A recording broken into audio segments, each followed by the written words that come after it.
Ikokore dùn, ó dùn, ó dùn, ó dùn yé, ó ń ṣara lóore. Àní Ikokore dùn, ó dùn, ó dùn, ó dùn sẹ́, ó ń ṣara lóore. Oúnjẹ ìbílẹ̀ Ìjẹ̀bú rèé, Ikokore. Àní oúnjẹ ìbílẹ̀ Ìjẹ̀bú rèé.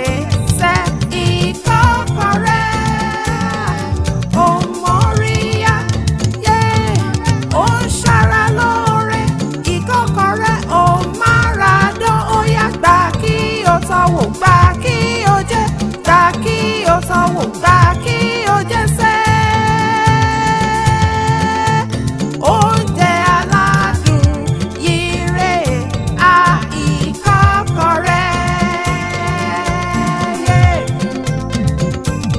Ẹ bá mi wá aṣù ewùrà tó dà o. Pẹ̀lú ata tí a lọ fẹ́rẹ́fẹ́.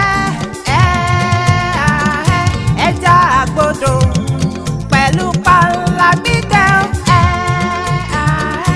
èdè tútù àti èdè lílọ kọ́ mọ̀mọ́ Ìjẹ̀bú náà máa tún dára epo pupa iyọ̀ àtògìrì Ìjẹ̀bú ẹ̀bà tútù tí a tẹ̀ pẹ̀lú gàrí Ìjẹ̀bú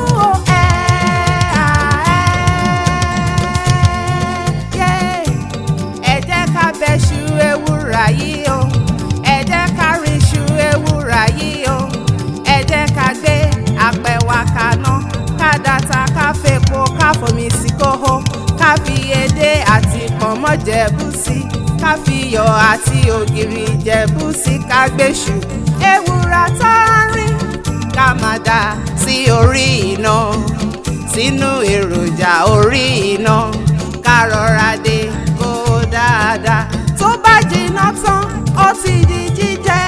Ó yá gbà kí o sanwó, gbà kí o jẹ, gbà kí o sanwó, gbà kí o jẹ sẹ́.